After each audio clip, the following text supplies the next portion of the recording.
friends মই যে বনাই আছোঁ বিলাহীৰ চাটনি কেৰাহীত লৈ লৈছোঁ মই 2 চামুচ সৰিয়হৰ তেলখিনি গৰম হোৱাত তাতে দিছোঁ 2টা শুকান জলকীয়া আৰু পাঁচফোৰণ দিছোঁ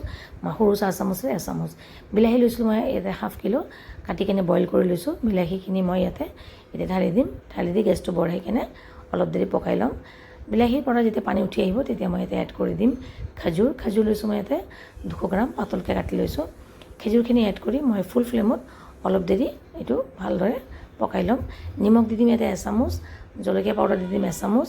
আৰু দিম মই ইয়াতে চেনি হাফ কাপতকৈ অকণমান বেছি চেনি বেছি নিদিব কাৰণ খেজুৰত মিঠা আছে অলৰেডি ভালদৰে এতিয়া পকিব দিম যেতিয়া চেনিখিনি গলি যাব আৰু এইদৰে অলপ শুকাই আহিব চেনিখিনি তেতিয়া মই এমুঠি কিচমিচ এড কৰি দিম ইয়াতে ইপিনে এটা কেৰাহীত মই তিল ভাজি লৈছোঁ বগা তিল হাফ কাপৰ নিচিনা পানীখিনি শুকাই অহাত বিলাহী পানীখিনি শুকাই অহাত মই তিলখিনি ভজা তিলখিনি ইয়াতে এড কৰি দিছোঁ দি কেনে শ্ল' ফ্লেমত 5 মিনিটৰ কাৰণে মই গেছত বহাই কেনে অকণমান দেৰি পিছত লৰাই দিম যেতিয়া এইদৰে পানীটো শুকাই আহিব তেতিয়া গেছটো অফ কৰি দিম মোৰ বিলাহীৰ চাটনি ৰেডি